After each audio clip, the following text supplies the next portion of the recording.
13년 동안 심호하시다가 조기 은퇴를 하셨습니다. 그래서 지금 향상교회 은퇴 목사님으로 지금 계시는데, 그 외에도 우리 산돌 손양원 목사 기념사업 회장도 하고 계시고, 바른교회 아카데미 이사장도 하고 계시고, 그리고 여명학교 이사장도 하고 계시고, 지금 은퇴하시고 더 바쁘시게 그래 사역을 하고 계시는 것 같습니다. 하나님께서 우리에게 꼭 필요한 말씀들을 전해 주실 줄을 믿습니다. 오늘 하나님께 주신 말씀은 요한복음 15장 5절 6절 한 목소리로 우리 다 같이 읽겠습니다.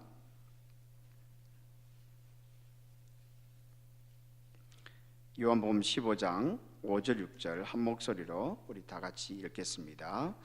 나는 포도나무요 너희는 가지라. 그가 내 안에 내가 그 안에 거하면 사람이 열매를 많이 맺나니 나를 떠나서는 너희가 아무것도 할 수 없습니다. 사람이 내 안에 거하지 아니하면 가지처럼 밖에 버려서 마르나니 사람들이 그것을 모아다가 불에 던져 사르느니라. 아멘. 이 시간 목사님 나오실 때 크게 환영의 박수를 해주시면 감사하겠습니다.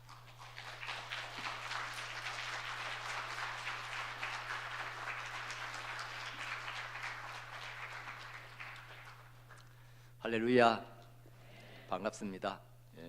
이름도 아름답고 건물도 아름답고 또 우리 김 목사님도 참 좋아 보이시고 7분의 장로님이 계신다고 그래서 또 럭키 세븐 생각도 나고 하여튼 이 좋은 교회 와서 말씀으로 교제하고 섬길 수 있게 해주신 우리 하나님 앞에 진심으로 감사를 드립니다.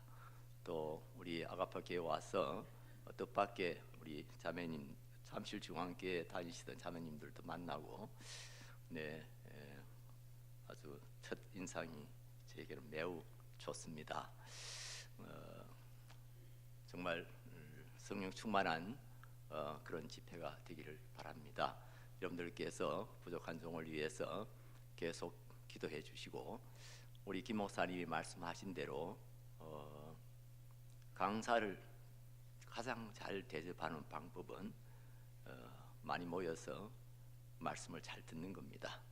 또 우리 김 목사님을 가장 잘 대접하는 것이 있다면은 주일 설교할 때 경청하시는 것이고, 또 한 말씀이라도 그 말씀을 여러분의 삶 속에 심어서 열매를 맺는 일입니다.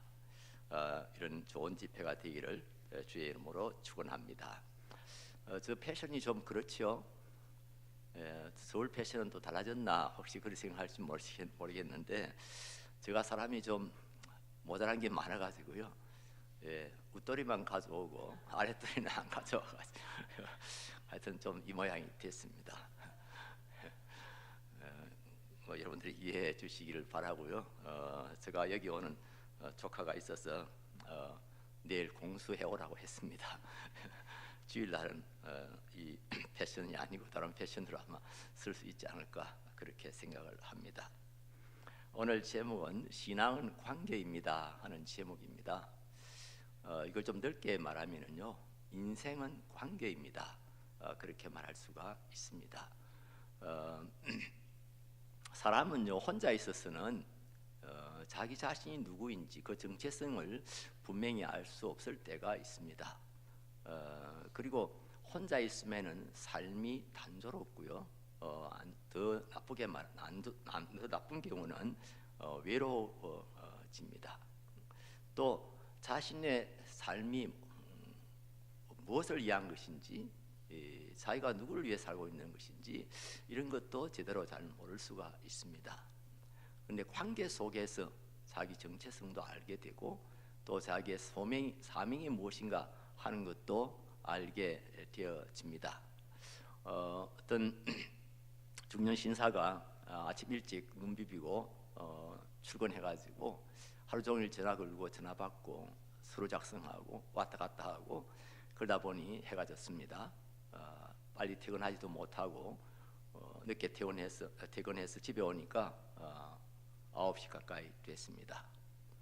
자기가 전철을 타고 오면서 뭔가 새로운 생각이 들었습니다. 내가 이게 뭔가, 내가 개미 쳇바퀴 돌듯이 내 생활이 이렇게 이루어지고 있는데 과연 내가 누구냐? 내가 뭐냐? 내가 이 세상에 그저 돌아가는 이 세상에 한 톱니바퀴밖에 더 되냐? 뭐 이런저런 생각을 하면서 자기 정체성의 혼란을 느꼈습니다. 그런데 집에 돌아와서 이렇게 문을 열자마자 아이들이 달려 나오면서 아빠 하고 이렇게 달려듭니다. 그래서 정신이 번쩍 들었습니다. 내가 이 아이들의 아빠구나. 내가 우리 아이들을 열심히 일해서 잘 길러야 되겠구나. 이런 생각을 하게 됐다고 합니다. 그렇습니다. 관계 속에서 우리는 자신의 정체성, 자신의 삶을 이렇게 우리가 알 수가 있고 또 개발할 수가 있습니다. 인간에게 있어서 세 가지 아주 중요한 관계가 있습니다. 그 첫째는 하나님과의 관계이고요.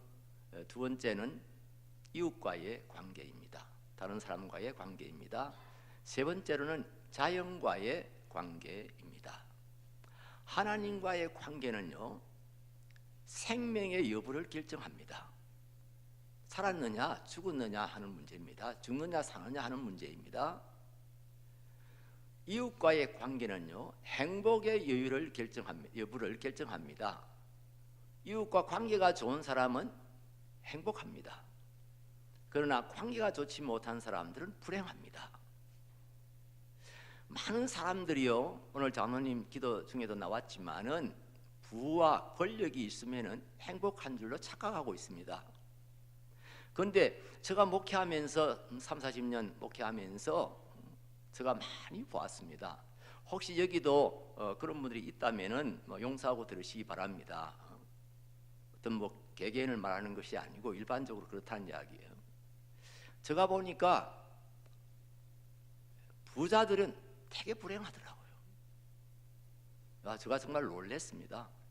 저는 시골 사람이라서 서울에 처음 왔을 때 서울에 잘 사는 사람들 보면서 제가 기가 죽었거든요.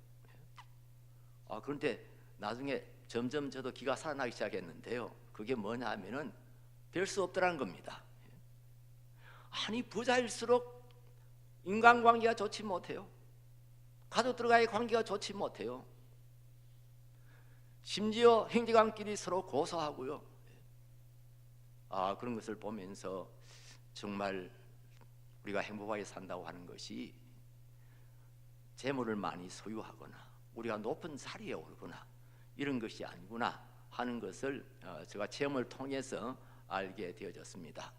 아무리 좋은 집을 사서 거기다가 좋은 가구들을 들여놓고 모든 편리한 것 다 갖춰놓고 살아도 부부관계가 좋지 못하든지 혹은 자녀와 부모와의 관계가 좋지 못하든지 그러면은 절대로 행복할 수가 없습니다. 비록 월세 내면서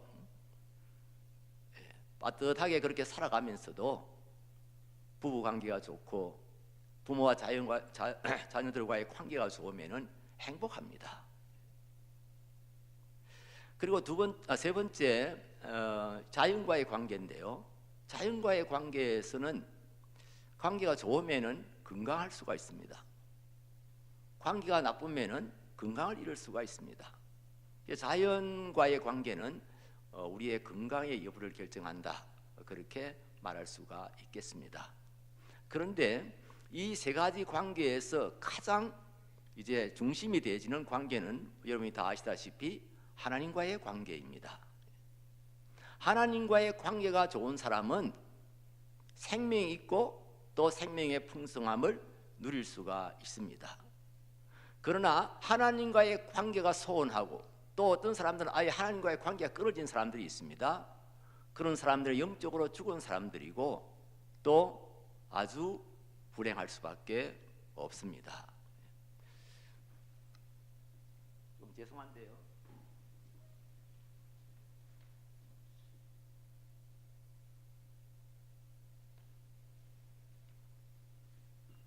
꽃꽂이 한 사람에겐 죄송합니다. 이거 살았습니까? 죽었습니까? 아니, 지금은 뭐 이렇게 살아있다고 할 수 있겠죠. 보기에도 또 뭐 살아있는 것처럼 보이고 이 수반에다 꼽아놨기 때문에 그런데 실제로는 죽은 것이지요. 왜 죽었지요?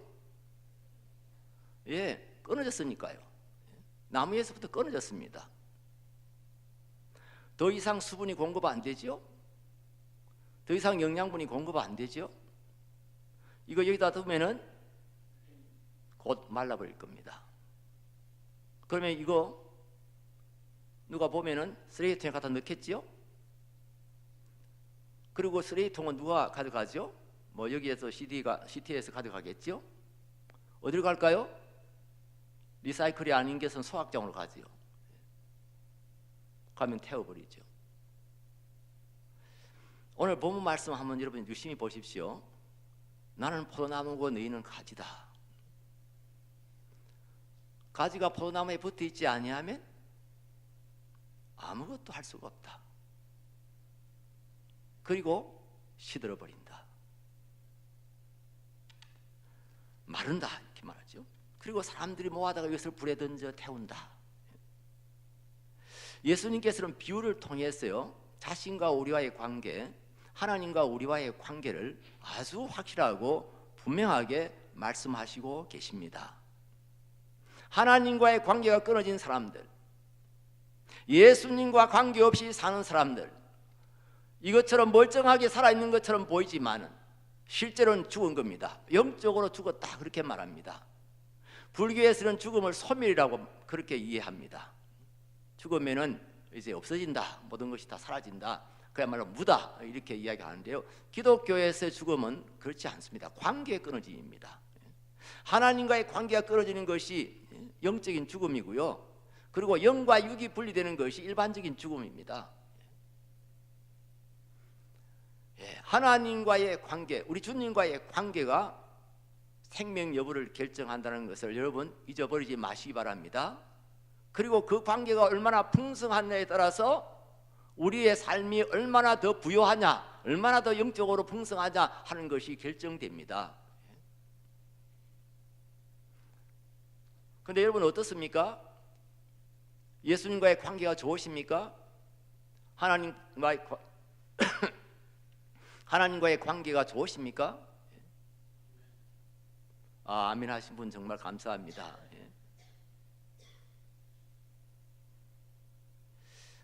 이 세상에는요 참 불행이 많습니다. 비참한 일들도 일어납니다. 왜 그럴까요? 하나님과의 관계가 깨졌기 때문입니다. 우리 인류의 조상이 범죄하여서 하나님과의 관계가 깨졌고, 그 이후에 그 죄로 인해서 오염되어 가지고, 그 후손들이 죄 안에서 오염되어 가지고 하나님과의 관계가 계속해서 깨지고 좋지 못한 그런 관계가 되고 있기 때문입니다. 죄는요 하나님과의 관계를 깹니다. 죄는요 인간끼리의 관계도 깹니다. 이 죄가 문제입니다. 이사야 59장 2절 말씀, 이사야 59장 2절 말씀 우리 같이 읽도록 하겠습니다. 올려주시죠. 준비가 안 되셨나요? 그럼 제가 말씀드리겠습니다. 이사야 59장 2절 말씀에 보면은요, 같이 읽겠습니다. 오직 너희 죄악이 너희와 너희 하나님 사이를 갈라놓았고 너희 죄가 그의 얼굴을 가리어서 너희에게서 듣지 않으시게 함이니라. 오직 너희 죄악이 너희와 하나님 사이를 갈라놓았고 너희 죄가 그의 얼굴을 가리어서, 죄가 하나님의 얼굴을 가려서 너희에게서 듣지 않으시게 함이니라. 우리가 기도해도 죄가 하나님과 우리 사이를 갈라놓았고 그의 얼굴을 가려서 듣지 못하시게 만든다 하는 겁니다. 로마서 3장 23절 말씀 보겠습니다. 로마서 3장 23절 말씀 같이 읽겠습니다. 모든 사람이 죄를 범하였음에 하나님의 영광에 이르지 못하더니, 모든 사람이 죄를 범하여서 하나님의 영광에 이르지 못한다. 여러분 하나님은 영광스러운 분이심을 아시지요? 하나님은 은혜가 풍성하신 분이신 것을 아시지요. 하나님 안에 모든 좋은 것이 다 있다는 것을 우리 믿고 있지요. 그런데 죄를 지으면요, 죄를 지은 사람들은 그 하나님의 영광에 나아갈 수가 없다 한 말이에요. 하나님과 우리 사이에 넘을 수 없는 간격이 있다는 말이고, 넘을 수 없는 골짜기가 있다는 이야기예요. 이 골짜기를 무엇이 만들었죠? 이 간격을 무엇이 만들었죠? 우리의 죄가 그렇게 만들었다고 하는 것입니다. 여러분, 사람끼리도요, 상대방에게 뭐 실수를 하든지 뭐 어쨌든 고의적으로 했든지 뭐 큰 잘못을 저지르면은요, 그 사람 앞에 얼굴 쳐들고 뻔뻔하게 나설 수 없습니다. 아이들도 집에서 놀다가요, 엄마 아빠가 잠깐 집을 비운 뒤에 놀다가 무슨 사고를 치면은요, 아주 중요한 무슨 물건을 깨뜨려 있거나 뭐 하여튼 뭐 문제가 사고를 치면은요, 엄마 아빠가 돌아와도 엄마 아빠 하고 이렇게 반갑게 맞이하지 못합니다. 눈 내리 깔고요, 이렇게 눈치를 보게 마련이죠. 그렇습니다. 죄는 관계를 깹니다. 그래서 우리를 영적으로 죽게 만드는 겁니다. 죽으면 어떻게 된다고요? 하나님과 관계 끊이면 어떻게 된다고요? 마른다고 그러죠. 영혼이 죽는 거죠. 영혼이 죽으면 이제 육신이 마르는 겁니다. 이 나무가 이 풀이 마르는 것처럼. 근데 사람은 역시 사람인지라 다 마르는데 한 8, 90년 걸린다는 거죠. 그 차이밖에 없습니다. 사람이 죽으면 어떻게 하죠? 예, 뭐 보통은 이제 요즘은 화장을 많이 하대요. 화장장으로 실려가지요. 불에 태우지요. 근데 그것은 모든 사람에게 다 있는 것인데요, 영적으로 죽은 사람은 어떻게 됩니까? 영적으로 죽은 사람은 지옥불에 들어간다고 그랬지요. 소각장은요 다 타버리지만은 지옥불은요 사람을 소각시키지는 않고 계속 사람을 괴롭히는 것으로 그렇게 예수님께서 말씀하셨지요. 이 나무의 운명이나 우리 인간의 운명이 정말 비슷하다고 예수님 지금 말씀하시는 거 아니에요? 지옥불에 들어가리라 예수님이 말씀하실 때 그 지옥이라는 말을 게헨나라는 말로 쓰고 있어요. 이 게헨나를 예수님께서 그때 듣는 사람들이 아주 실감나게 하는 용어로 사용을 하셨어요. 지옥을 게헨나라고 그랬는데, 게헨나는요 그 예루살렘 밖에 흰놈의 골짜기라고 있습니다. 저는 뭐 그 어릴 때요, 흰놈의 골짜기도 있고 검은놈의 골짜기도 있구나, 저는 그렇게 처음에 오해를 했는데요, 그 흰놈이라고 하는 고유명사입니다. 흰놈의 골짜기에 거기가 예루살렘 성 밖의 쓰레기장이었습니다. 거기에서는 언제나 이렇게 연기가, 그 쓰레기가 타는 연기가 올라오고 있었습니다. 그래서 예수님께서는요 그때 자기에게 말씀을 듣는 청중들에게 아주 쉽게 이해할 수 있도록요, 하나님과의 관계가 끊어져 있는 사람들, 나와의 관계가 끊어진 사람들은 곧 말라버린다, 마르면은 불에 던져 태운다 하면서 그 지옥을 게헨나라고 한 겁니다. 지옥은 천국의 쓰레기장이라 그렇게 말할 수가 있습니다. 하나님과의 관계가 끊어진 사람들, 생명나무이신 예수님과의 관계가 끊어진 사람들은 지옥불에 던져지게 된다 하는 것을 말씀하고 있고요. 그리고 우리가 이 세상을 떠나기 전에도 지옥의 고통을 당하고 지옥에 있는 저주와 그런 아픔을 당하게 되는 것이죠. 이렇게 해서 우리 인생의 운명이 끝났나요? 우리 모든 인생의 문제가 다 이제 이거 죽음으로써 끝나는 것일까요? 아니지요. 하나님께서 우리를 불쌍히 여기셨습니다. 우리 인생을 불쌍히 여기셨습니다. 그리고 우리를 찾아오시고 말씀하셨습니다. 특별히 독생하신 아들 예수 그리스도를 이 땅에 보내셨습니다. 로마서 3장 24절 말씀도 같이 읽어보겠습니다. 로마서 3장 24절요. 같이 읽습니다. 그리스도 예수 안에 있는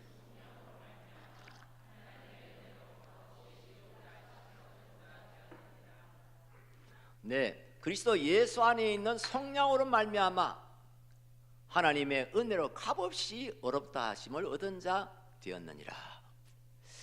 여러분, 성경에서 가장 중요한 낱말 중에 하나가 바로 이 속량이라는 말입니다. 저는 가끔 우리 교인들한테 물어봅니다. 성경 이 66권에서 요약하고 또 요약해서 단 두 마디 낱말을 선택한다면은 무엇이라고 생각하십니까? 이렇게 물어보면 제일 먼저 나오는 말이 이제 사랑, 또 뭐 믿음, 소망, 뭐 이렇게 나오는 경우 많은데요. 뭐 그렇게 요약할 수도 있습니다만 저는 그렇게 이야기합니다. 한 단어는 그리스도고요. 다른 하나는 속량이다. 성경의 주인공은 그리스도이십니다. 구약의 주인공도 그리스도이시고요, 신약의 주인공도 그리스도이십니다. 그리고 그리스도께서 하신 사역이 참으로 많습니다만은 사도 요한은 다 기록하면 쌓아둘 곳이 없다고까지 표현했는데요. 하신 일이 참 많지만은 우리와 관계에서 가장 중요한 사역이 무슨 사역이죠? 그건 바로 속량 사역입니다. 우리를 속량하신 겁니다. 속량이란 뜻이 뭐죠? 사전적인 의미는 그렇습니다. 노예를 해방시켜 양민으로 만드는 것. 저를 따라서 한번 해주시죠. 노예를 해방시켜 양민으로 만드는 것. 이것을 성경적으로 풀어서 말씀드리면 그렇습니다.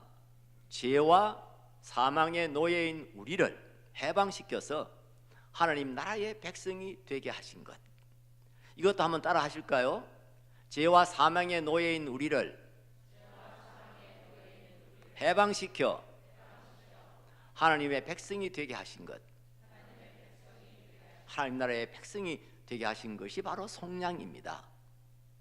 옛날 성경 개역 개정판 말고 그냥 개정판에 보면은요, 이 말을 구속이라는 말로 썼어요. 그리스도 예수 안에 있는 구속으로 말미암아.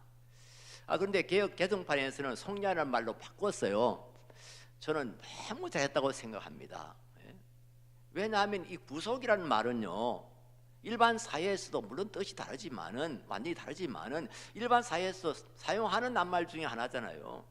특별히 요즘 우리나라에서는 뭐 이 구속된 사람들이 얼마나 많은지요. 하루 지나면 또 뭐 누구 구속 적부 심사한다고 그러고 뭐 그 다음 날도 구속됐다고 그러고 뭐 하여튼 뭐. 그런데 이 초신자들이요, 교회 나왔더니 교회에서도 구속한단 말이에요. 물론 그 뭐 뉘앙스도 다르고 뜻도 완전히 반대입니다만은, 그러나 초신자가 들을 때는 그 구별이 안 되지요. 와,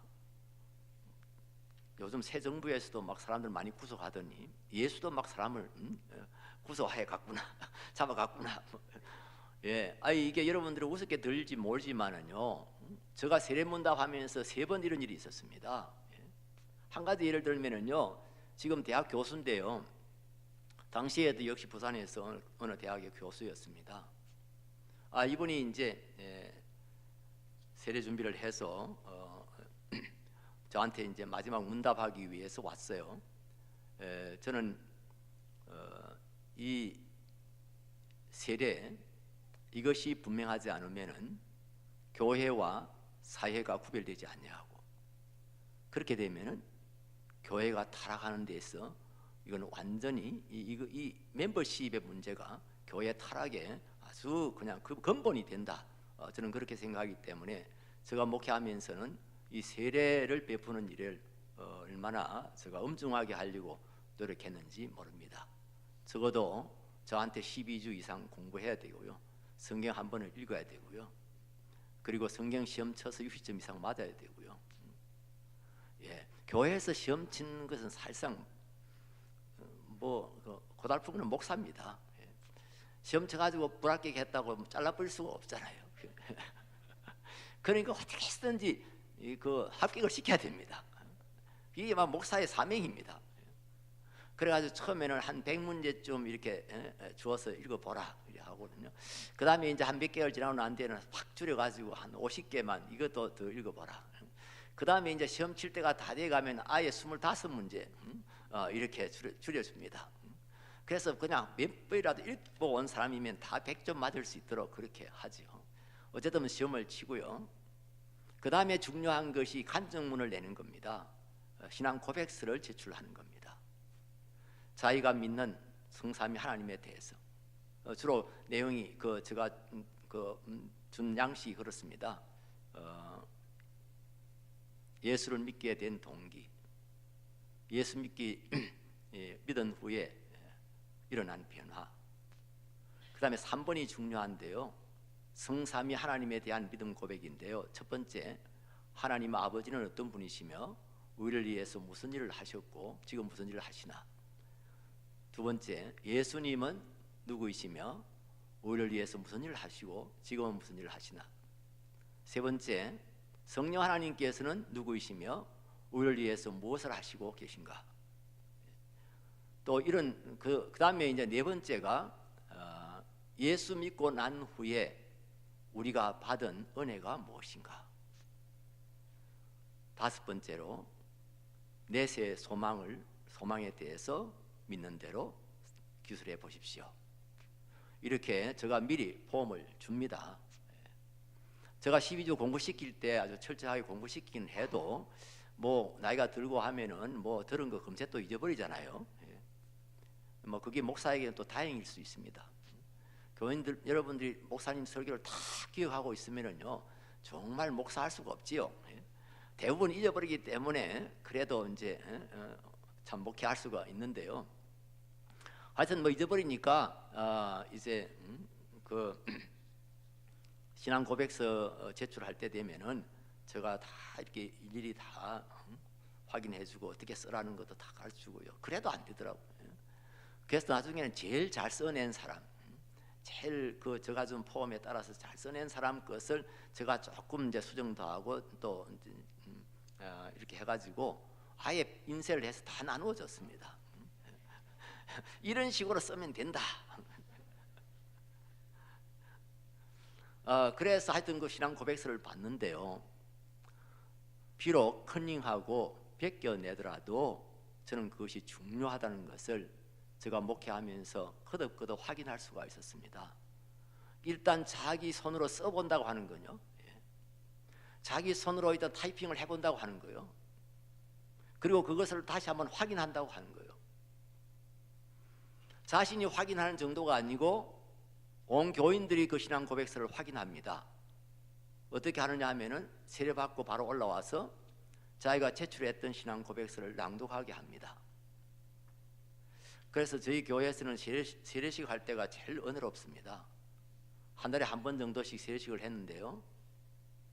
뭐 3명이다 4명이다 말 이러면은 전부 1부, 2부, 3부에 한 명씩 배치를 합니다. 왜냐하면 간증문을 읽어야 되기 때문에 그날 설교를 안 할 수도 없고 어쨌든 그래서 시간을 좀 확보하기 위해서 1부, 2부, 3부 사람을 나누고요. 그 다음에 이제 숫자가 많아가지고 이렇게 다 할 수가 없을 때는 대표적인 사람 몇 사람 이제 1부, 2부, 3부, 4부 이렇게 뽑아서 간증하게 하고 그럽니다. 그런데 올라와서 자기가 제출했던 신앙서를 교인들 앞에 낭독하면요, 낭독하면서 되게 울어요. 슬퍼서 우는지 뭐 겁이 나서 우는지 뭐 하여튼 읽다 보면은 뭐 사람이 너무 많이 자기를 바라보고 있으니까 아마 무서워서 그렇게 쫄려서 우는 분들도 아마 많으리라 생각해요. 근데 이 눈물은요 하품보다 더 빨리 전달됩니다. 여러분 옆에서 하품하면 그 옆에 사람도 금세 하품합니다. 눈물은 더 빠릅니다. 강단에서 울먹거리면요 우리 교인들이 많은 분들이 옵니다. 그냥 눈물 흘리고 이렇게 눈물 닦고 그런 것을 볼 수 있습니다. 저도 어떤 때는 뒤에 앉아가지고요 어떻게 교회 나온 지 7, 8개월밖에 안 된 사람의 입에서 저런 고백이 나올까? 어떻게 저런 말이 나올까? 저도 참 눈물 닦을 때가 많습니다. 이렇게 철저하게 준비시키기 때문에요 마지막 인터뷰는요 아주 간단하게 합니다. 이제 마지막으로 이제 저를 만나서 1대1로 만나가지고 소위 이제 면접을 하는데요. 제가 묻는 건 딱 2가지입니다. 그 당시에는 그렇게 물었습니다. 형제님 혹은 자매님, 그리스도의 구속을 믿으십니까? 그러면 예, 대답하지요. 그 구속이 뭔지 설명할 수 있겠습니까? 예 하면 이제 설명해 보라고 그럽니다. 그렇기 때문에 우리 교인들은 다 알고 있습니다. 답을 다 그 소문 나가지고요. 그리고 이제 뭐 그날 처음 왔던 사람도 앞에 들어갔다 나오는 사람 붙들고 목사님 뭐 묻더냐, 뭔 질문하더냐. 그러면 이제 미 다 컨닝 해가지고 오지요. 그런데 이 교수님은 우리 박 박사는 컨닝할 시간이 없었어요. 물론 저하고 12주 공부하면서 이제 저 부산에 있다 보니까 늘 왔다 갔다 하면서 공부를 하니까 충분히 공부를 잘 할 수도 없었고, 그래도 결석을 3분의 1 정도밖에 안 했기 때문에 일단 수료는 시켰지만은 여러 가지 좀 부족한 것도 많았지요. 그러나 신앙 고백서도 다 써내고 했기 때문에 이제 마지막 인터뷰를 하는데 제가 물었습니다. 박 선생님, 그리스도의 구속을 믿으십니까? 예. 그리스도의 구속이 무슨 뜻인지 설명할 수 있겠습니까? 예. 한번 설명해 보시지요.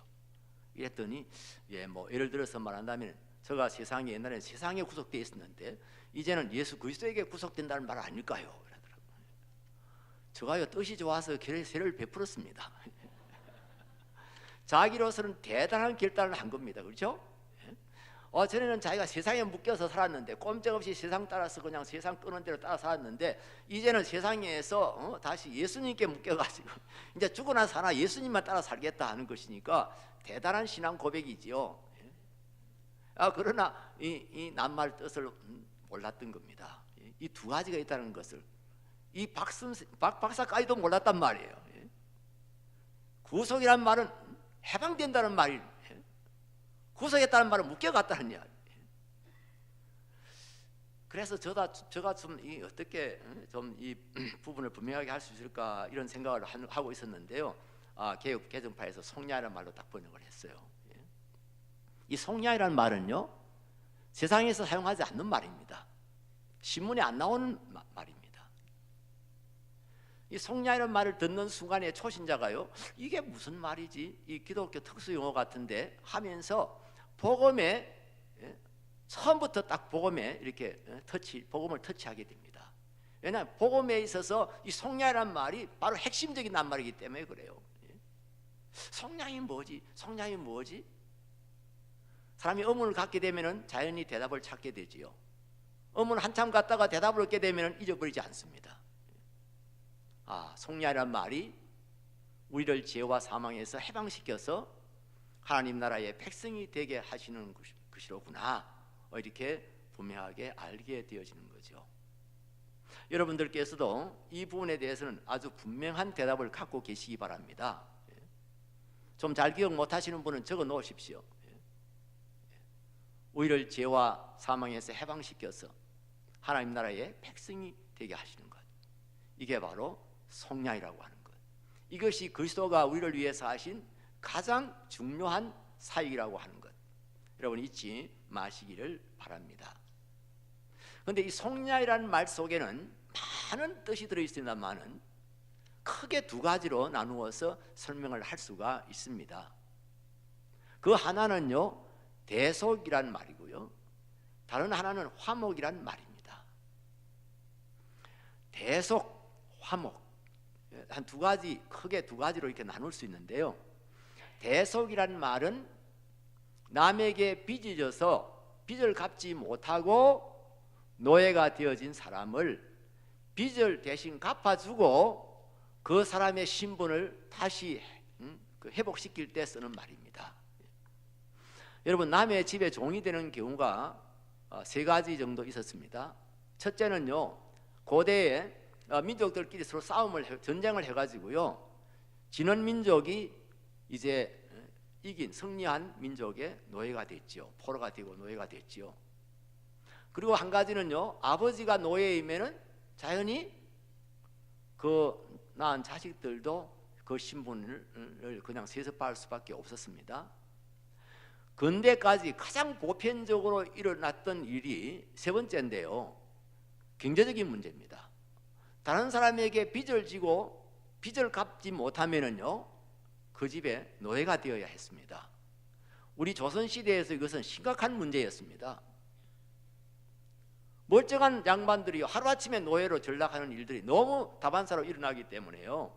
당시에 좀 진보적인 그런 사상을 가졌던 대신들은요, 이 법을 만들어서 새로 법을 개정해가지고 이렇게 양반들 하루아침에 노예가 되는 이런 일은 없도록 해야 된다 하고 주장을 하기도 하고 그랬습니다. 그러나 사대부들에게 그거 가지고 사대부들을 이길 수가 없어가지고 이 개혁이 계속 좌절되고 그렇게 했지요.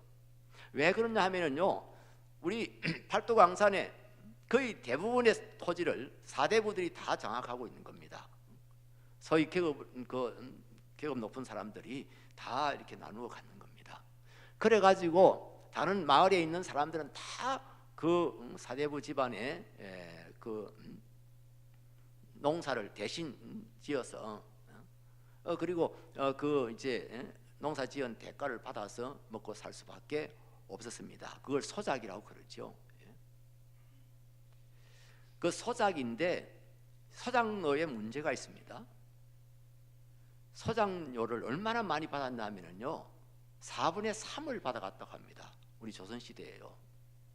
그때는요, 벼나 보리나 이런 것들이 소출이 별로 없을 때입니다. 200평 그 한마디기 농사를 지어도 쌀 한 가마니 나올까 말까 한 그런 시대예요. 그런 시대에 예를 들어서 막 빼빠지게 농사를 지어가지고 한 2,000평, 3,000평 농사를 지어가지고 쌀 한 10가마니 정도 생산을 했다고 합시다.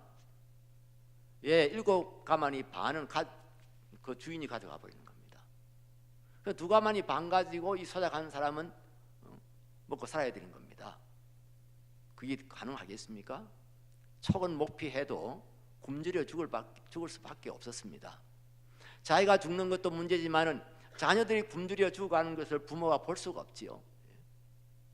그래서 또 주인을 찾아가서, 지주를 찾아가서 쌀 얼마라도 좀 빌려주십시오. 우리 아이가 지금 죽어가고 있습니다. 그래서 빌려 먹기 시작을 하죠. 그러다 보면 그게 자꾸 쌓이죠. 한 해 살기도 힘든데 도저히 죽을 지경인데 어떻게 그 빌린 것을 갚을 수 있겠어요? 그 주인은 아예 그 사람을 소작인이 아니라 노예로 삼기 위해서 빌려달라면 빌려주는 겁니다. 어느 정도 되면은 빚 갚아라. 아이고 주인님, 제가 정말 사정이 이렇고 저렇고 조금만 더 참아주십시오. 그 예수님 비유대로요, 참아주지 않습니다. 당장 잡아다가 노예를 만드는 겁니다. 예를 들었어요, 가정을 해서 저희 아버지께서 빚이 많이 졌습니다. 빚을 갚을 수가 없게 됐습니다. 그 채권자가요, 저희 집에 와가지고 저를 노예로 끌고 갔습니다. 종으로 끌고 갔습니다. 왜 빚은 아버지가 졌는데 자식을 끌고 가는 겁니까?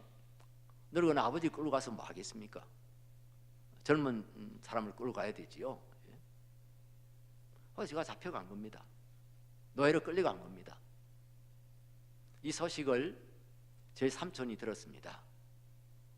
우리 조카가 형님이 빚을 못 갚아가지고 남의 집에 종이 됐단다.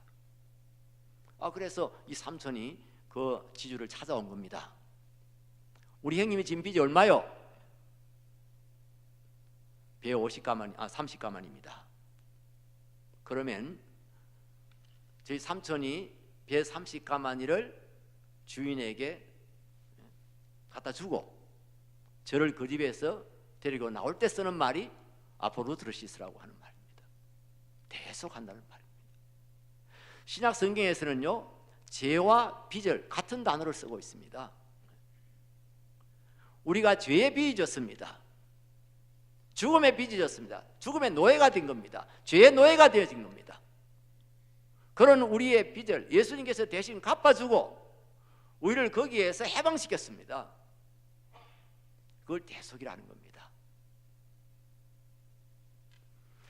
그 다음에 화목이라는 뜻이 들어있는데요, 여러분, 죄라고 하는 것은요, 단순히 물리적으로 어떤 고장이 나는 거하고 기계가 고장 나는 거하고 다른 일입니다.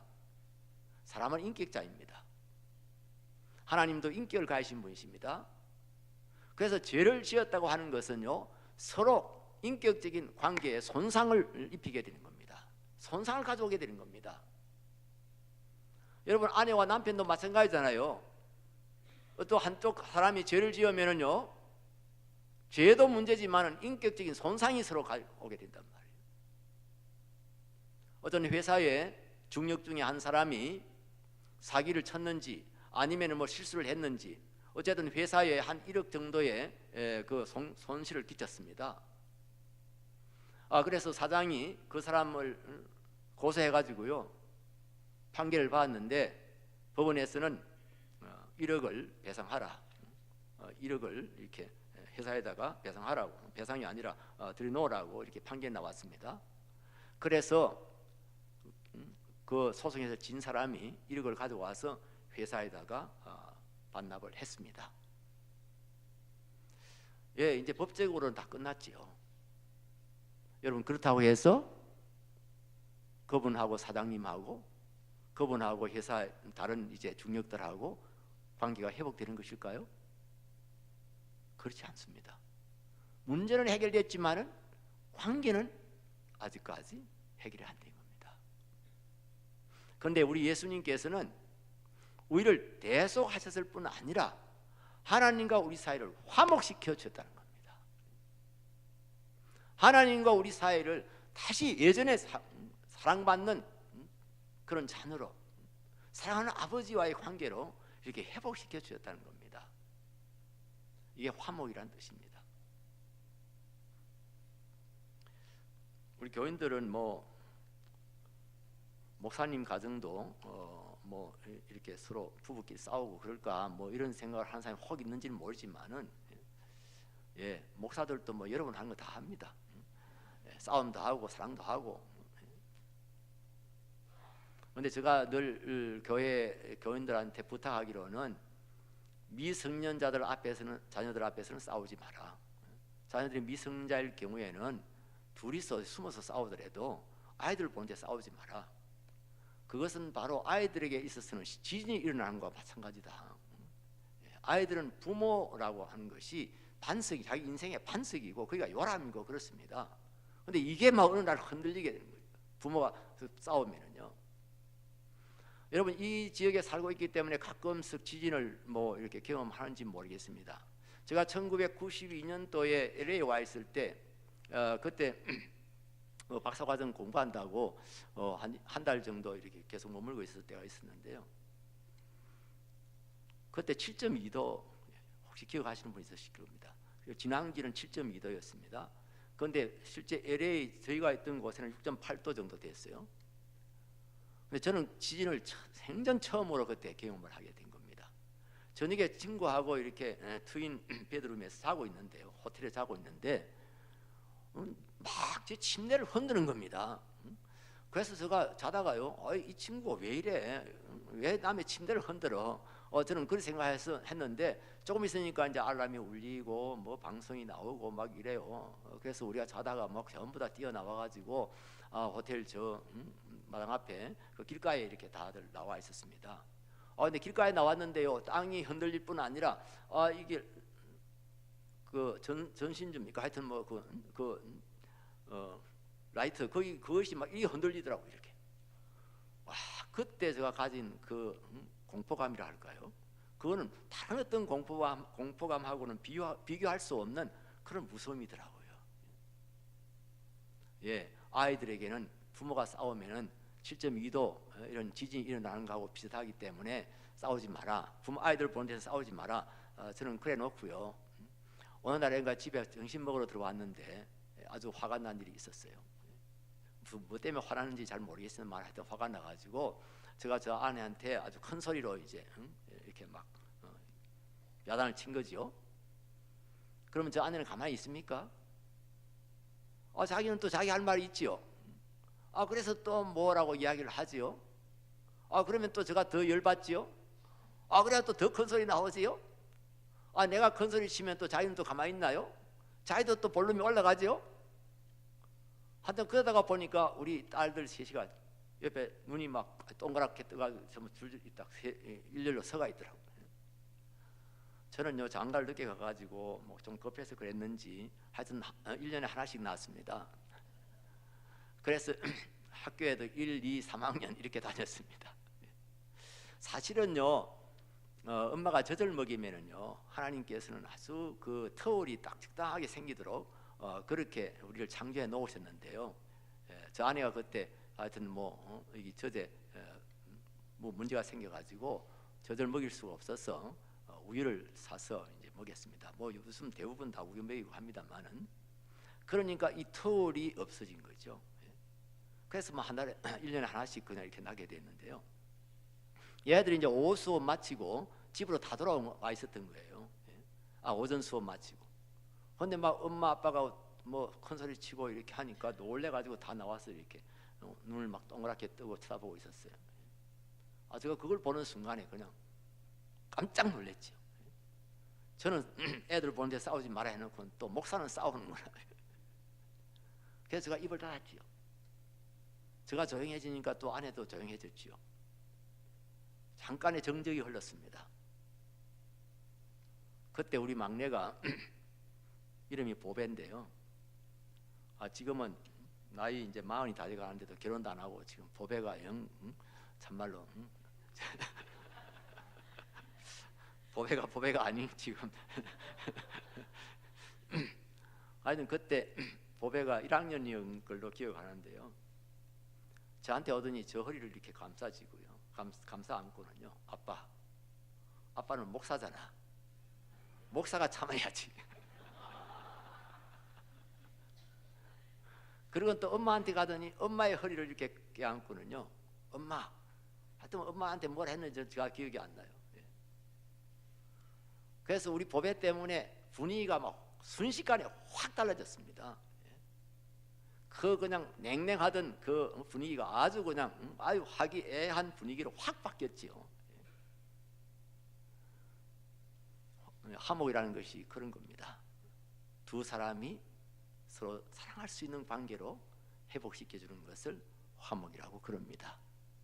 우리 예수님께서는요, 우리를 대속했을 뿐 아니라 하나님과 우리 사이의 중보자가 되셔서 서로 화목케 해 주신 겁니다. 할렐루야. 여러분 믿습니까? 근데 뭘 가지고 이렇게 하셨지요? 무엇으로 우리를 속량하셨지요? 무엇을 대신 지불하시고 우리를 해방시켰지요? 그의 피죠. 그의 보혈이죠. 에베소서 1장 7절 말씀 보겠습니다. 같이 읽겠습니다. 우리는 그리스도 안에서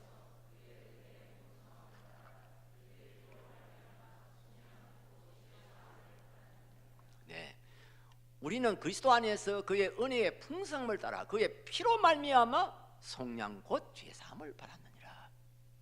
예수 그리스도의 피 흘림을 통해서, 예수 그리스도의 십자가의 죽음을 통해서 우리가 대속함을 입었고 또 하나님과 우리와의 관계가 다시 회복되어졌다 하는 말씀입니다. 한 15, 16년 전에요, 저희 교회 집사님 한 분 계셨는데요. 우리 향상교회 집사님이신데 아마 50세쯤 됐을 때 간암이 발견이 됐습니다. 이 간암이라는 게 왜 이렇게 아주 나빠졌을 때 이렇게 발견되는지 모르겠어요. 그 의사 선생님이 한 1년, 길게 살아봤자 한 1년 정도 살 수 있겠다, 그런 진단을 내렸습니다. 참 청청백력이죠. 제가 우리 의사 분에게, 옛날 의사 장로님에게 물어봤어요. 왜 이렇게 늦게 해서 발견이 됩니까? 그때 그 우리 장로님 그렇게 말씀하셨어요. 간의 기능이 4분의 1만 살아 있어도 일반 검사에서는 정상으로 나온다는 겁니다. 소변 검사나 뭐 피 검사나 뭐 이런 간단한 검사가 해가지고는 정상으로 나온대요. 초음파를 해보든지 CT를 찍어보든지 그래야 이제 확실하게 알 수가 있다는 거죠. 옛날에는 근데 뭐 그걸 그렇게 초음파는 하지만은 뭐 CT를 찍나도 이런 일 옛날에는 돈도 많이 들고 해서 잘 안 했지요. 예, 우리 집사님 정말 믿음이 좋으신 분이었습니다. 믿음만 좋은 것이 아니라 똑똑하신 분입니다. 연세대학교에서 영문학과를 졸업하고 고등학교 영어 선생님을 하고 있는데 아주 좋은 선생님이었습니다. 문학을 공부해서 그런지 아주 글도 잘 썼습니다. 거기다가 아주 또 예쁘기까지 한 분입니다. 요즘은 뭐 서울 시내에 이렇게 가보면 안 예쁜 사람들이 없어요. 어떻게 해서 된 일인지는 잘 알 수가 없지만은 다 재창조가 된 것처럼 다 이렇게 뜯어고치고 이래가지고 뭐 비슷비슷해요. 여러분 보십시오. 아이돌에 나오는 그 아이들 한번 보세요. 그래서 뭐 하나님께서도 너 누구니 일한다는 말도 있지. 또 화장도 여기 오니까는 확실히 좀 다릅니다만은 우리 한국에서는 우리 본국에서는 굉장히 화장을 짙게 합니다, 여자분들이. 그래서 분장 수준이다 이렇게 말하는 분이 있죠. 그래서 다 이뻐 보입니다만은 이 집사님은 본래 예쁘신 분이에요. 저희 선생님께서는 늘 그런 말씀을, 우리 어릴 때 그런 말씀을 자주 하셨어요. 똑똑하고 잘난 것들은 믿음이 없다. 저희 아버지께서, 저희 선생님께서 하신 말씀이에요. 뭐 저희 아버님뿐 아니라 그 많은 옛날 우리 어른들이요, 장로님들이나 목사님들이요, 신앙의 보수와 문화적 보수를 구별하지 못했습니다. 그래서 단순히 문화적인 것인데도 불구하고 그 문화적인 것 가지고 뭐 타락했다 이렇게 판단하는 경우가 많았어요. 우리 선생님께서도 마찬가지였습니다. 어느 날 집에 오시더니요, 해를 끌끌 차시면서 내가 그 집사가 진짜 좀 믿음이 있는 줄 알았는데 나 저렇게 세속적인 줄 몰랐네 뭐 이러시는데, 나중에 알아보니까요 파마했다고. 파마했다고. 저 어릴 때 그랬습니다. 교회에서 파마한 사람은 좀 이렇게 약간 좀 이제 타락한 사람이에요. 그래서 우리 큰형님, 저는 사형제 중에 막내입니다만은 저희 큰형님은 저 아주 어릴 때 결혼을 했는데요, 신부 화장 못하게 했습니다, 저희 아버지께서. 그리고 이거 입술에 바르는 거는 뭐 절대로 안 되시오. 왜 쥐잡아먹은 것처럼 그렇게 피를 바르고 다니냐. 그러니까 늘 저희 선생님께서는 잘나고 똑똑한 것들은 믿음이 없다. 이게 저에게 하나의 편견이 되어 있었어요. 그런데 제가 서울 와서 막 헷갈린 거 있죠. 아니 서울 왔더니 제가 79년도에 서울 올라왔는데 서울 왔더니 대부분 다 이쁘고 대부분 다 똑똑해요. 그런데 또 대부분 다 믿음이 좋아 보여요. 그래서 제가 좀 한참 헷갈렸는데요. 제가 잠실중앙교회 가기 전에 서울 성원교회에 있었는데 진짜 잘 화장을 잘 하시고 다니는 30대 우리 젊은 집사님이 계셨는데, 하여튼 화장을 요새처럼 마시고 그때 당시에는 그렇게 진하게 한 분이 없었는데 이분은 그때 그렇게 진하게 하고 다녔어요. 그래서 제가 속으로 저게 무슨 믿음이 있겠노 그런 생각을 제가 했댔는데요. 놀랍게도 이 집사님은 새벽기도를 빠지질 않아요. 새벽기도 열심히 참석해요. 그리고 기도를 아주 참 열심히 해요. 어떤 때는 그 기도하는 소리가 들리잖아요. 기도 내용도 참 좋아요. 그래서 제가 막 헷갈리는 거예요. 이 손톱에도 그 당시에는 그런 사람이 별로 없었는데 이 집사님은 벌써 빨갛게 이렇게 딱 발라가지고요. 불교 출신인지 모르지만 기도할 때는 항상 이래가지고 기도를 해요. 그러면은요 불을 꺼도요, 뭐 비상등 저런 뭐 익시스트 같은 저런 불빛에요, 이게 실루엣처럼 이렇게 이게 다 보여요. 나중에서 제가 정말 아버지 말씀이 틀렸다 하는 것을 제가 알게 되었습니다만은 우리 이 집사님도 그런 분이에요. 잘생기고 똑똑하고 그런데 또 믿음도 좋고 이런 분이 간암이 발견돼 가지고 1년도 못 산다. 얼마나 저도 충격받고 우리 교인들도 충격받고 본인은 말할 것도 없고요. 예. 우리가 정말 열심히 기도 많이 했습니다. 하나님 살려달라고. 저도 정말 기도 많이 했습니다. 함부로 말할 일은 아니지만은 예. 제가 기도해서 현장에서 치유를 받는 그런 경우도 있었습니다. 그래서 저는 그런 경험이 있기 때문에 하나님께서 제가 이렇게 간절히 기도하면 살려주시리라고 믿고 정말 자주 신방을 했습니다. 뭐 교인 수가 많기 때문에 제가 거의 신방을 못합니다.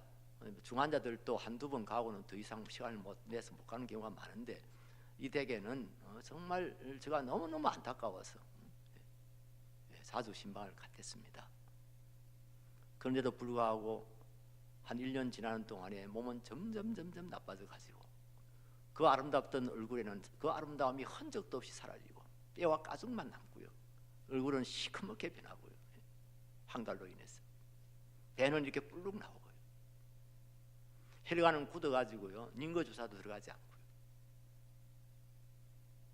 그냥 숨만 쉬고 있는 거죠. 제가 신방 가면 할 말이 없는 겁니다. 진짜 할 말이 없어요. 무슨 말씀을 읽어야 될지도 모르겠고 기도를 어떻게 해야 될지도 모르겠고요. 그 전에는 좀 그래도 좀 괜찮을 때는 주여 살려줄 줄 믿습니다. 살려주시옵소서. 히스기야도 15년의 그런 생명을 연장시켜 주지 않았습니까? 이러면서 열심히 기도하고 했는데 숨만 그냥 안 쉬면은 그냥 시체가 될 것 같이 그를 보이는 분이 앞에서 하나님 살려줄 줄 믿습니다. 저 감히 그런 기도가 안 나오더라고요. 그렇다고 그분 앞에서 하나님 이렇게 고통스럽게 하지 마시고 빨리 그럼 천국으로 데려가세요. 제가 그렇게 기도할 수도 없는 것 아닙니까? 그래서 신방 가기가 싫었어요. 그렇다고 신방 안 갈 수 있습니까? 언제 세상 떠날지 모르는데 제가 할 말이 없어서 신방 갔어요. 우리 찬송 부릅시다. 그래서 찬송 부르고요. 마지막 주기도 하고 그렇게 돌아올 때도 있었어요. 내 영혼이 은총 입어 중한제 짐 벗고 보니 뭐 이런 찬송도 부르고 하늘 가는 밝은 길이 내 앞에 있으니 이런 찬송도 부르고 그러다가 지사님한테 한번 물어봤어요. 지사님은 몇 장 찬송 지사님이 좋아하는 찬송은 몇 장이세요? 이렇게 물어봤더니 그분 하는 말씀이 우리 찬송가에는 없지만은 저는 보혈을 지나 하나님 품으로 하는 그 가스펠송을 좋아한다고 그러시더라고요. 그래서 그때 당시 아마 그게 유행하고 있을 때예요. 그 찬송을 한 번 부르고 두 번 부르고 세 번 부르고 울다가 노래를 부르다 찬송을 부르다가 자기도 울고 나도 울고 옆에 따라갔던 지사님들도 울고 그래서 찬송이 중단되기도 하고 그러다가 집사님 별세했어요. 장례식을 하는데 정말 참 요절하신 우리 집사님을 생각하며 많은 분들이 장례식에 참여했어요. 그때 제가 성악과를 졸업한 우리 부목사님에게 보혈을 지나 하나님 품으로 하는 이 찬송을 특송으로 준비하라고 했어요. 그 장례식에 특송을 하는데 우리 목사님도 이 찬송을 부르다가 목이 메어서 중단이 됐어요. 그때 우리 교인들이 얼마나 많이 울었는지 몰라요. 어떤 분들은 친정 어머니라도 돌아가신 것처럼 그냥 엉엉 하고 우는 분들이 있었어요. 저도 아마 장례식 수없이 했습니다만은 그때처럼 그렇게 많이 울어본 적은 없다고 생각이 돼요. 물론 슬퍼서 울었지요. 안타까워서 울었지요. 아직도 어린 자녀들을 보면서 너무너무 목이 메어서 울었지요. 가슴이 메어서 울었지요. 그런데 제가 울다가 가만히 생각하니까요, 다른 생각이 들더라고요. 그렇구나. 그때 깨달음이 온 거예요. 나 같은 이런 죄인도, 나같이 되지 못한 사람도 예수님의 피를 통해서 나가면 하나님의 품에 안기게 되는구나. 나 같은 졸졸한 인간도 예수 그리스도의 피를 믿고 예수님의 십자가를 붙들고 나아가면 내가 하나님의 품에 안기게 되는구나. 제가 그 생각을 하면서 그야말로 이제는 단순히 가슴으로 온 것이 아니고요, 그 영혼의 깊은 곳에서부터 참 눈물이 나더라고요. 감격의 눈물이 나더라고요. 우리 찬송 한번 불러볼까요? 보혜를 지나 하나님 품으로.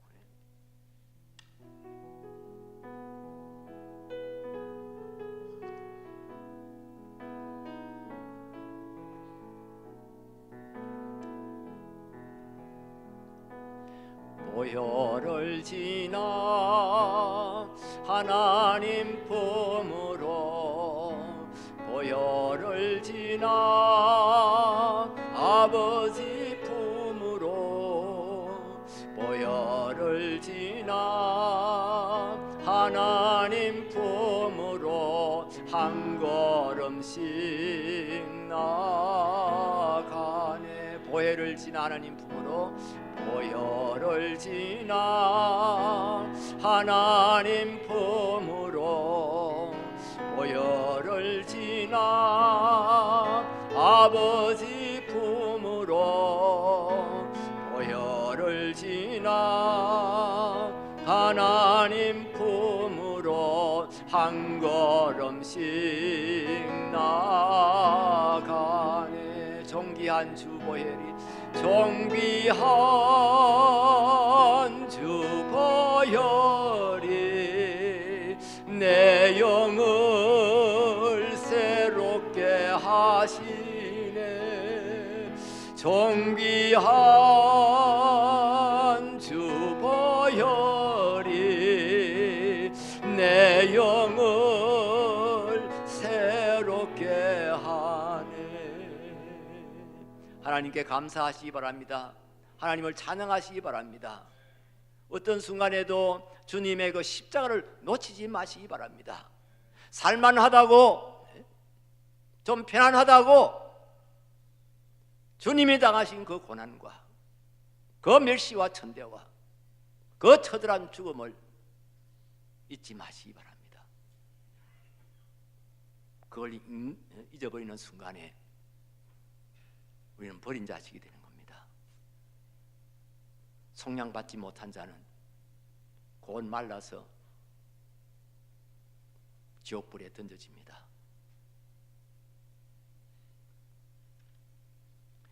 그런데요, 제가 대학 1학년, 신학대학 1학년에 들어갔을 때 이 그리스도의 속량, 이것이 믿어지질 않아서 제가 엄청나게 몸부림쳤던 적이 있습니다. 저는 모태신앙입니다. 어머니 뱃속에서부터 그 교회 다닌 사람인데요, 고등학교 때까지는 그야말로 그냥 선생님이 가르쳐 주시는 대로, 목사님이 설교해 주시는 대로 그냥 아멘 아멘 하고 그대로 받아서 믿었습니다. 그런데 대학생이 딱 됐는데요, 그때부터 믿음의 근본이 흔들리기 시작하더라고요. 일종의 그 신앙적인 사춘기입니다. 예, 여러분의 자녀들도 비슷한 시기를 아마 경험하게 될 건데요, 이 대학생이 되고 청년이 되고 하면요, 이 신앙의 근본이 흔들리기 시작합니다. 저는 뭐 다른 문제도 있었지만은 제일 근본적인 문제가 그리스도의 속량 사역을 제가 믿을 수가 없었습니다. 그리스도의 대속 사역. 어떻게 어떤 분이 나도 전혀 알지 못하는 2000몇백 년 전에 이 땅에 오셔가지고 나는 메시아다, 나는 너희를 구원하기 위해서 왔다, 나는 너희를 위해서 십자가에 못 박혀 죽는다, 나를 믿으면은 너는 영생을 얻고 천국을 기업으로 받게 된다. 여러분 믿어지겠습니까? 여러분,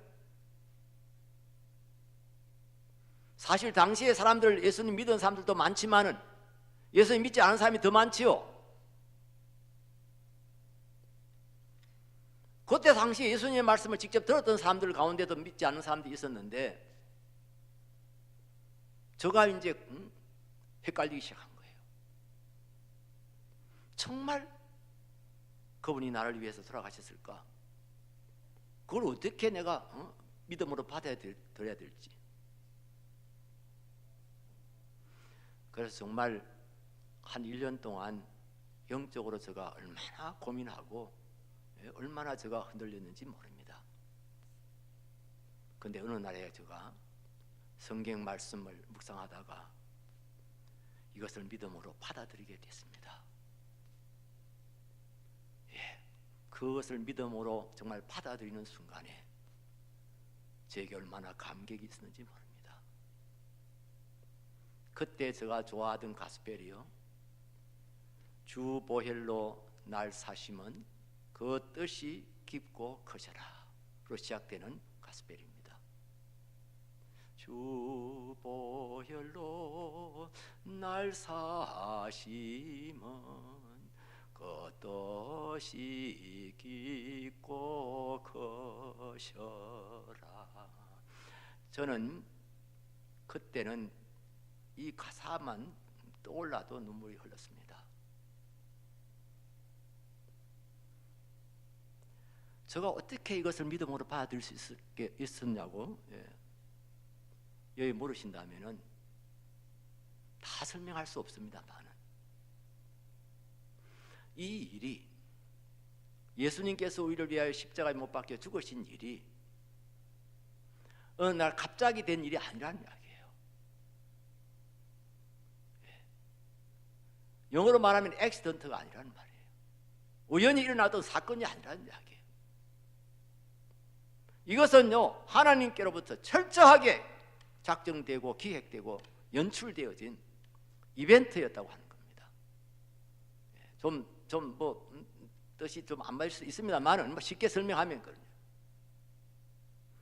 하나님께서 이 구원의 그 약속을 몇천 년 전부터 하셨습니다. 일반적으로는 창세 전에 작정하셨다, 예정하셨다, 선택하셨다, 그렇게 말씀하잖아요. 그리고 끊임없이 우리에게 이것을 계시하셨습니다. 예언하셨습니다. 약속하셨습니다. 성경에서 직접적으로 약속한 말씀도 참 많고요. 한 400군데 되고요. 간접적으로, 예표적으로 하신 말씀들 수없이 있습니다. 이스라엘 역사를 통해서, 제사 의식을 통해서, 성전의 구조를 통해서 장차 메시아가 이 땅에 오게 될 것이고, 그가 인류를 위해서 십자가에 못 박혀 죽게 될 것이다. 그를 믿는 자들은 새 생명을 얻을 것이다.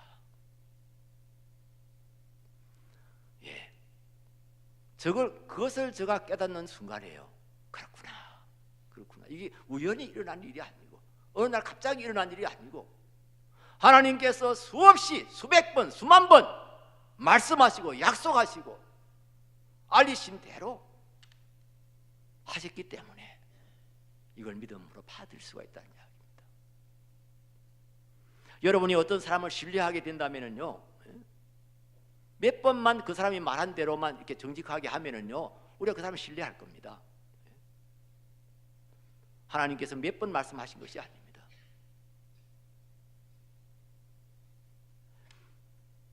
이단자들은요, 자기들이 죽기 전에, 죽으면서 자기가 이단자인 것을 이렇게 스스로 증명하고 죽는 경우가 많습니다.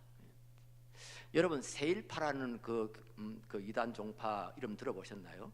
아주 옛날에 있었던, 제가 한 20살 남짓들 그랬을 때 한참 지금 이만희처럼요, 신천지처럼요, 한참 막 뜨던 그런 종파였어요. 이단 종파였습니다.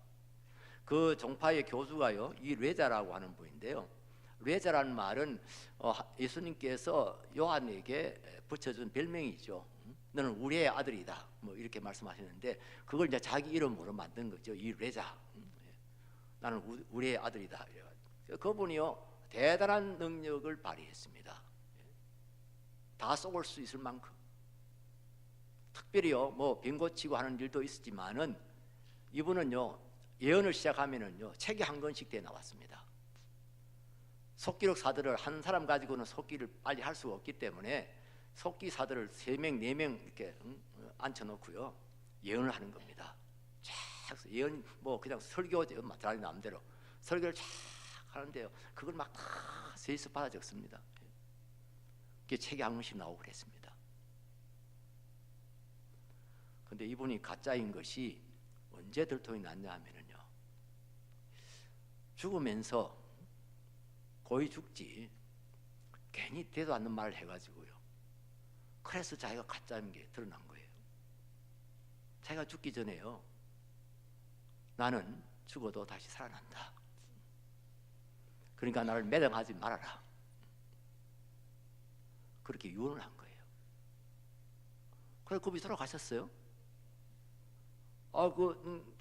교주가 돌아가셨는데 그 신도들은요, 그 말씀대로 될 것을 믿고 이분을 깨끗하게 씻어가지고 하얀 옷을 입혀서 이렇게 소위 자기들 성전 중앙에다가 이렇게 다 안치를 했어요. 하루 지나고 이틀 지나고 3일 지나고 나중에는 냄새가 나서 견딜 수가 없어요. 시체 썩는 냄새 그거 참 견딜 수가 없어요. 그래서 어쩔 수 없이 가묘를 썼어요. 혹시 살아나면 기어 나올 수 있도록 이렇게 완전히 흙으로 덮지 않고 하여튼 그런 구조를 만들어서 해놨어요. 근데 지금도 아직 안 나오고 있습니다.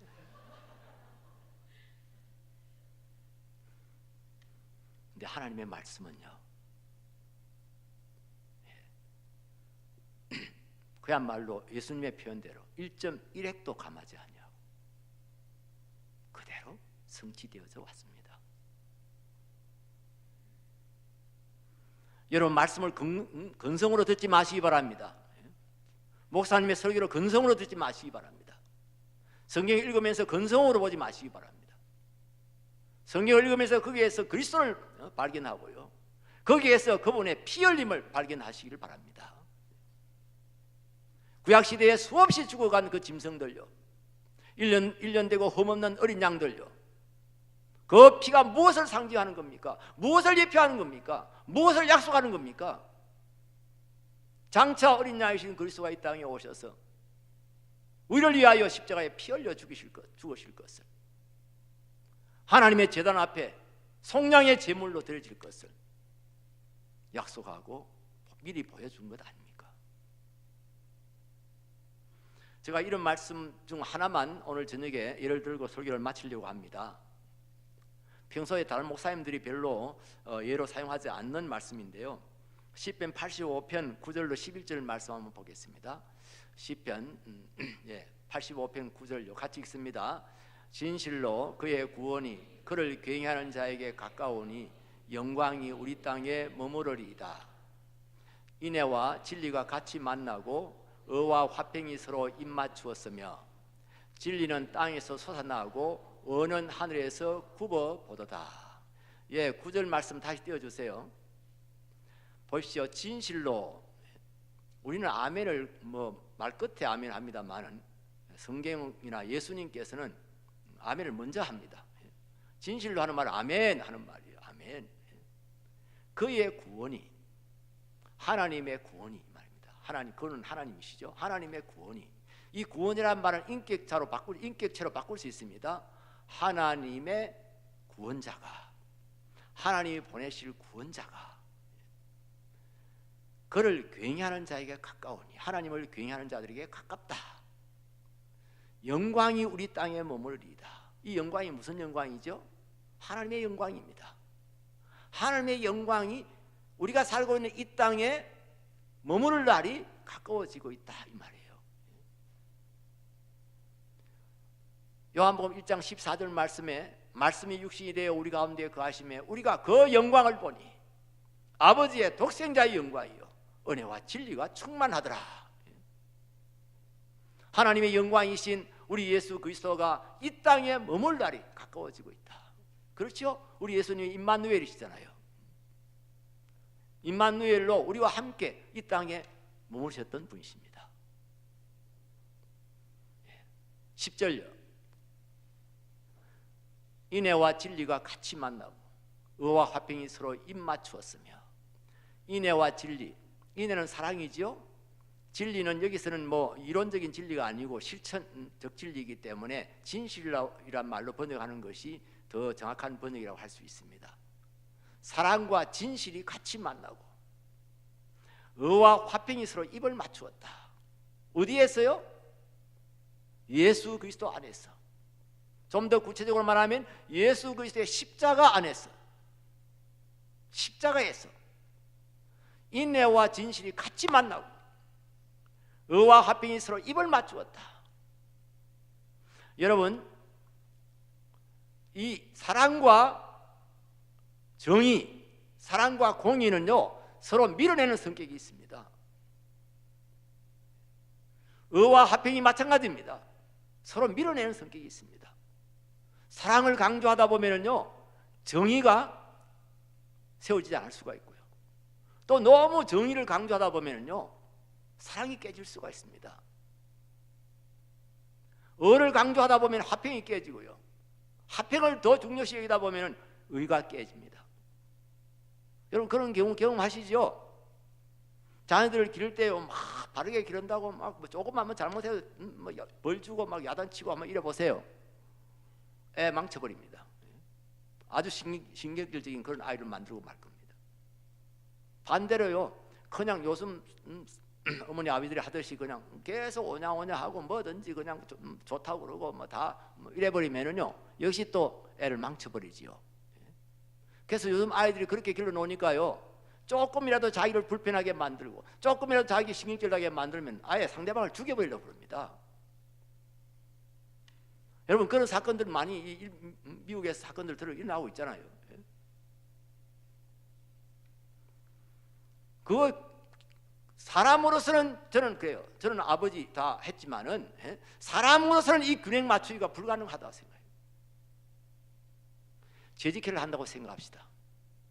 어떤 집사님은 되게 정의로운 분이에요. 그래서 뭐 재직회 하다가 뭐 재정 보고 받다가 뭐 조금이라도 의혹이 생기면 그냥 일어나서 이거 그냥 넘어갈 수가 없다고 조사위원회를 구성해가지고 조사해서 확실하게 밝혀야 된다고. 만일 그런 분이 있다고 그러면 그 재직회 분위기가 어떻게 될까요? 싸해지겠죠. 근데 또 어떤 분들은 또 아주 참 화평을 좋아하시는 분이어서 우리가 다 은혜로 예수 믿고 은혜로 사는데 뭐 이거 은혜롭게 넘어갑시다 이런 식으로 하는 분이 있어요. 그러면 교회 질서가 서겠습니까? 예, 이 두 가지는요 사람이 이룰 수 없는 일이에요. 예수 그리스도 안에서만 성취되었고 예수님의 십자가에 의해서 완성되어졌어요. 십자가는요 여러분 많이 들었을 거예요. 하나님의 사랑의 최고 표현이고요, 하나님의 공의로우심의 최고의 표현입니다. 이 십자가는요 하나님의 사랑의 완성이고 하나님의 공의로우심의 완성입니다. 믿으십니까? 인정하십니까? 십자가 안에서 이 모든 것이 이루어지게 된 겁니다. 예, 하나님께서는 예언자들을 통해서 여러 가지 방법으로 여러 가지 모양으로 말씀해 오시다가 마지막 날에는 그 아들로 직접 말씀하셨어요. 그 아들을 이 땅에 보내서 그 아들을 통해서 확실하게 보여주시고 성취하셨어요. 우리가 그것을 믿는 겁니다. 그래서 우리가 믿을 수 있는 겁니다. 할렐루야. 여러분들이 이런 복음적인 신앙을 확실하게 좀 확증할 수 있게 되기를 바랍니다. 요즘요 기독교가 이상하게 흐르고 있습니다. 유식하고요 좀 잘 나가는 그런 신자들의 모인 교회는요 기독교가 하나의 휴머니즘이 되고 있습니다. 그냥 서로 잘해주고 뭐 불쌍한 사람 도와주고 좋은 일이죠. 그냥 인간답게 살고 남 해치지 않고 하나의 휴머니즘이 되고 있어요. 좀 세상 말로 좀 무식하고 수준 낮은 사람들이 많이 모이는 그런 교회는요 샤머니즘으로 변하고 있습니다. 그냥 하나님 믿고 막 예수님 믿고 막 주여 주여 하고 하면 막 내 소원 다 이루어지고. 그건요 삼신 할매를 믿을 때하고 아무 차이가 없습니다. 아이가 열난다고 삼신 할매 이러면 분명히 우리 할매 좀 삼신 할매인지 할머니인지 모르지만 하여튼 살려주세요. 그거 하고 하나님 아버지께 살려주세요 하는 거하고 무슨 차이가 있어요? 그냥 대상만 바뀌는 겁니다. 가치관이 바뀌지 않는 겁니다. 여러분 혹시 자신을 한번 살펴보시기 바랍니다. 나는 어떤 신앙의 소유자인지, 나는 단순히 하나의 휴머니스트인지, 아니면 샤머니즘 미신을 따르는 사람인지 자기를 깊이 반성해 보시기 바랍니다. 고린도후서 13장 5절 말씀에 보면 너희가 믿음에 있는가, 믿음에 서 있는가, 너희 자신을 테스트하고 그리고 확정하라. 이 확정하라 말은 확실하게 정하라는 뜻이 아니고 확실하게 증거를 해봐라. 하나의 그 증거를 내려봐라 이 말이에요. 나는 십자가의 오해를 믿는 믿음 위에 나는 확실하게 서 있고 나의 믿음 생활은 나의 이런 삶을 통해서 증거되고 있다. 그렇게 한번 확인해 보라고 바울 사장님이 말씀하시고 계십니다. 우리 아가페 교회가 정말 이 복음 위에 굳게 서시길 바랍니다. 여러분의 한 사람 한 사람의 신앙이 이 십자가의 복음 위에 확실하게 세워지기를 주의 이름으로 축원합니다. 뻔히 다 알고 있는 거, 뻔히 다 믿는 것을 왜 제가 이렇게 열내서 말씀을 드립니까? 오늘날 점점 이 부분이 희미해져 가고 있기 때문에 복음은 모든 믿는 자에게 구원을 주시는 하나님의 능력이요 하나님의 지혜입니다.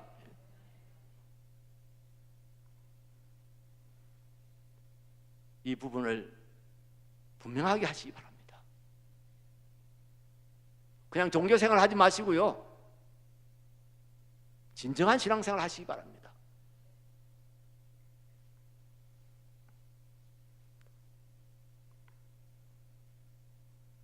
오늘 저녁에 집에 들어가시면요 진지하게 한번 기도해 보세요. 나의 믿음의 바탕이 뭔가? 나는 무엇을 믿고 어떻게 살고 있는가? 기도하겠습니다. 하나님 아버지, 성경이 이렇게 우리에게 아주 명백하게 밝혀주고 있는데도 불구하고 저희들은 아직도 어둠 속에 있을 때가 많습니다. 예수 그리스도가 이 땅에 오셔서 구원의 사역을, 속량의 사역을 성취하신 지 오래되었지만은, 몇천 년이 되었지만은 우리는 아직도 증거 있는, 간증이 있는 그런 신앙생활을 하지 못하고 전전긍긍하고 있을 때가 많습니다. 하나님 아버지, 우리를 통촉하여 주시옵소서. 긍휼히 여겨 주시옵소서. 성령으로 임재하여 주시옵소서.